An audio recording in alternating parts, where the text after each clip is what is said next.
नमस्कार। योगारोग्य चैनल में आप सबका स्वागत है। आयुर्वेद एक ऐसा शास्त्र है जो हमें निरोगी जीवन जीने की गारंटी देता है।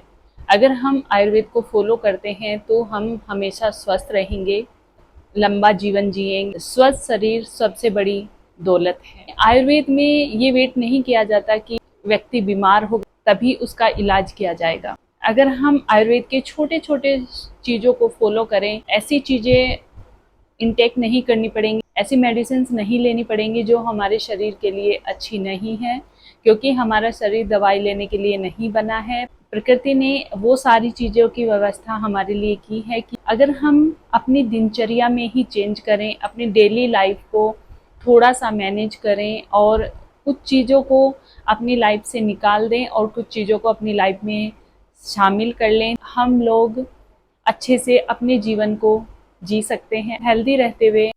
आयुर्वेद एक ऐसा शास्त्र है जो हमें जीवन जीना सिखाता है। हमें सिर्फ क्या करना है, सिर्फ अपनी दिनचर्या को ठीक करना है।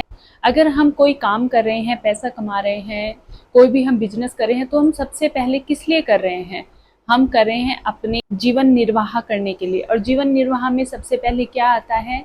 पेट भरना। पेट भरने के लिए हमें अच्छा खाना चाहिए। अच्छे खाने के लिए हमें अच्छी चीज़ें भी खानी होंगी। तो इसीलिए सबसे पहले हमें हमारा भोजन कैसा होना चाहिए और कैसे हमें उसे बनाना चाहिए, भोजन को कैसे स्थान पर पकाना है, किन बर्तनों में पकाना है और उसको खाने का क्या तरीका है, ये सारी चीज़ें हमारे आयुर्वेद में बताई गई हैं। हमारे आयुर्वेद में लगभग 7000 सूत्र हैं, जिनमें से 50 सूत्र मुख्य हैं।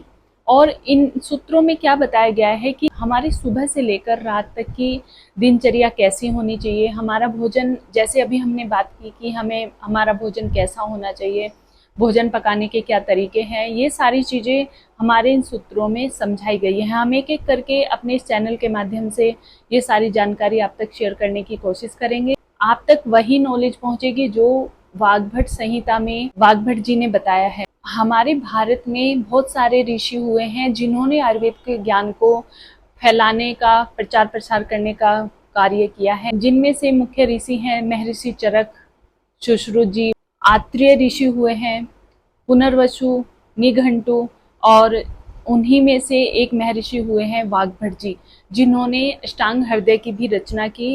इसमें 7000 सूत्र हैं, जिनमें से 50 मुख्य सूत्र हैं जो हमें हमारी दिनचर्या से संबंधित, कि हमारा सुबह से शाम तक का हमारी दिनचर्या कैसी होनी चाहिए, क्या हमें हमारे खाना खाने के क्या नियम होने चाहिए, पानी पीने के क्या नियम होने चाहिए, किस प्रकार से हमें पानी पीना चाहिए, हमारा कौन सा आहार हमें किस तरीके से लेना चाहिए, वो सारी चीज़ें हमें ये सिखाते हैं। हमने भी यही सोचा कि ये जानकारी आप तक भी शेयर की जाए। आज सबसे पहले हम बात करेंगे कि हमारा भोजन पकाने का नियम क्या है, कि हमें अपना भोजन, जो हमें भोजन खाना है जिससे हमारे शरीर की ग्रोथ होती है, हमारे शरीर को पोषण मिलता है, और जैसे आयुर्वेद में कहा भी गया है कि जैसा खाओगे अन्न वैसा होगा मन, कि हमारे खाने का हमारे शरीर पर प्रभाव पड़ता है। जैसा हम खाना खाते हैं वैसा ही हमारा शरीर होता है, वैसा ही हमारा मन होता है।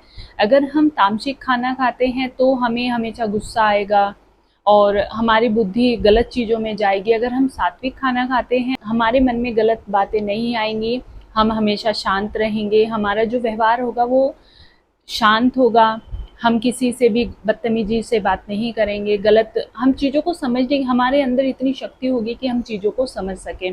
भोजन पकाने के क्या नियम बताए वाग्भट जी ने वाग्भट संहिता में या अष्टांग हृदय में भोजन पकाने के क्या नियम बताए हैं, आज की वीडियो में हम इसी बात पर चर्चा करेंगे। सबसे पहले भोजन पकाने का नियम, कि हमें भोजन ऐसी जगह पर पकाना है, ऐसे स्थान पर हमें खाना बनाना है जहाँ पर सूर्य का प्रकाश भी आता हो और हवा भी आती हो। हवा मीन्स वायु भी आती हो, हवा का स्पर्श हो।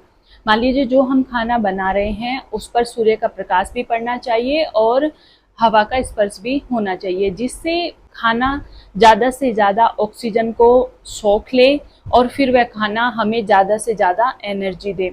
जब हम उस खाने को खाएंगे तो वह एनर्जी वह ऑक्सीजन हमारे शरीर को भी मिलेगी। अभी हमने देखा कि खाना हमें कैसे स्थान पर बनाना है, और अब देखना है कि खाना हमें किस बर्तन में बनाना है।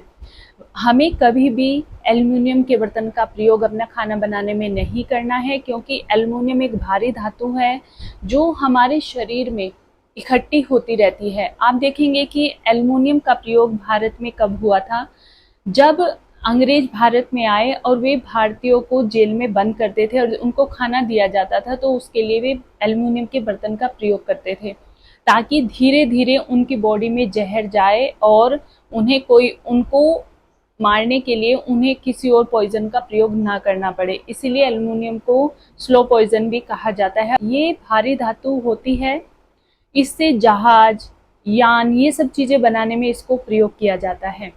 हमारी बॉडी का जो सिस्टम है, जो हमारे शरीर से हल्की धातुओं को बाहर निकाल देता है, लेकिन एल्युमिनियम एक भारी धातु है, इसीलिए हमारी बॉडी का जो सिस्टम है, जो वेस्टेज को बाहर निकालता है, वह एल्युमिनियम को बाहर नहीं निकाल पाता है।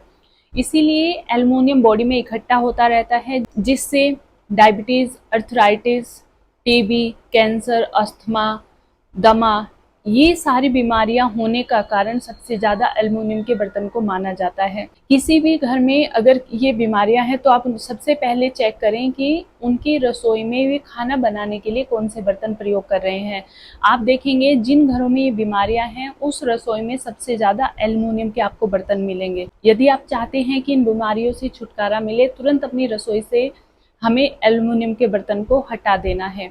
भारत में सबसे ज्यादा रोगी टीबी के मिलेंगे, और सबसे ज़्यादा यहाँ पर मृत्यु भी टीबी के कारण ही हो रही है। टीबी होने का भी सबसे बड़ा कारण एल्युमिनियम ही है, क्योंकि एल्युमिनियम, जैसे अभी हमने बात की, एल्युमिनियम एक बहुत ही भारी धातु है और ये बॉडी में इकट्ठी होती रहती है।